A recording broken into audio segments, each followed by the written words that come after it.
സംസ്ഥാന സർക്കാരിന്റെ 4ാം വാർഷികാഘോഷ ഭാഗമായി നടത്തുന്ന റാലിയുടെ പ്രചരണാർത്ഥം LDF പ്രവർത്തകർ കാഞ്ഞങ്ങാട് നഗരത്തിൽ വിളംബര ജാഥ നടത്തി.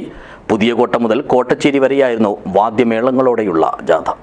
This news sponsored by Immanuel Silks, Kanhangad, Kannur and Thrissur. കേരളത്തിലെ 2ാം ഇടതുമുന്നണി സർക്കാരിന്റെ 4ാം വാർഷികാഘോഷത്തിന്റെ ഭാഗമായി ഏപ്രിൽ 21-ന് മുഖ്യമന്ത്രി പിണറായി വിജയൻ ഉദ്ഘാടനം ചെയ്യുന്ന റാലിയുടെ പ്രചരണാർത്ഥമാണ് LDF പ്രവർത്തകർ കാഞ്ഞങ്ങാട് നഗരത്തിൽ വിളംബര ജാഥ നടത്തിയത്. പുതിയകോട്ടയിലെ മാന്തോപ്പ് മൈതാനിയിൽ നിന്നും ആരംഭിച്ച ജാഥയിൽ നിരവധി പേർ അണിചേർന്നു.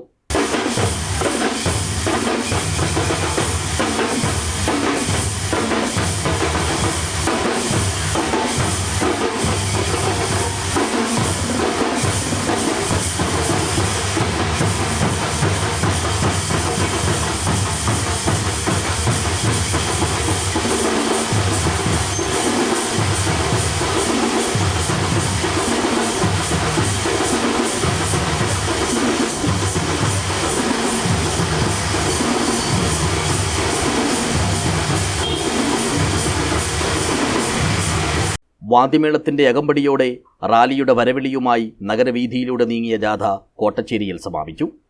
LDF സർക്കാരിൻ്റെ 4ാം വാർഷികാഘോഷത്തിന് ഇന്നുവരുന്ന 21-ാം തീയതി തുടക്കം കുറിക്കുകയാണ്.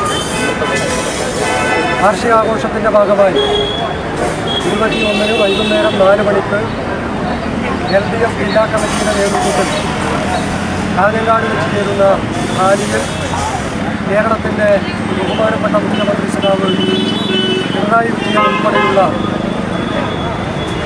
മന്ത്രിമാർ പങ്കെടുക്കുന്നുണ്ട്. ആ റാലിയുടെ പ്രചരണാർത്ഥമാണ് LDFിൻ്റെ നേതൃത്വത്തിൽ ഈ വിളംബര ജാഥ സംഘടിപ്പിച്ചിട്ടുള്ളത്. ഈ വിളംബര ജാഥയിൽ പങ്കെടുത്ത മുഴുവൻ ആളുകളെയും LDFിന് വേണ്ടി അഭിവാദിച്ചിട്ടുണ്ട്. CPIM കാസർഗോഡ് ജില്ലാ സെക്രട്ടേറിയറ്റ് അംഗം VV Rameshan, Kanhangad area secretary advocate K Rajmohan, Kanhangad നഗരസഭാ chairperson KV Sujatha teacher, CPM ജില്ലാ കമ്മിറ്റി അംഗം PK നിഷാന്ത്, CPI മണ്ഡലം ഭാരവാഹി K ബാബുരാജ്, NCPS ജില്ലാ general secretary Udinur Sukumaran, JDS ജില്ലാ പ്രസിഡന്റ് PP രാജു, RJD നേതാവ് K Ambadi, Ajanur panchayat vice president K Sabeesh, KV Raghavan, Moolakkandam Prabhakaran, KC Peter തുടങ്ങിയവർ ജാഥയ്ക്ക് നേതൃത്വം നൽകി. News bureau, Kanhangad.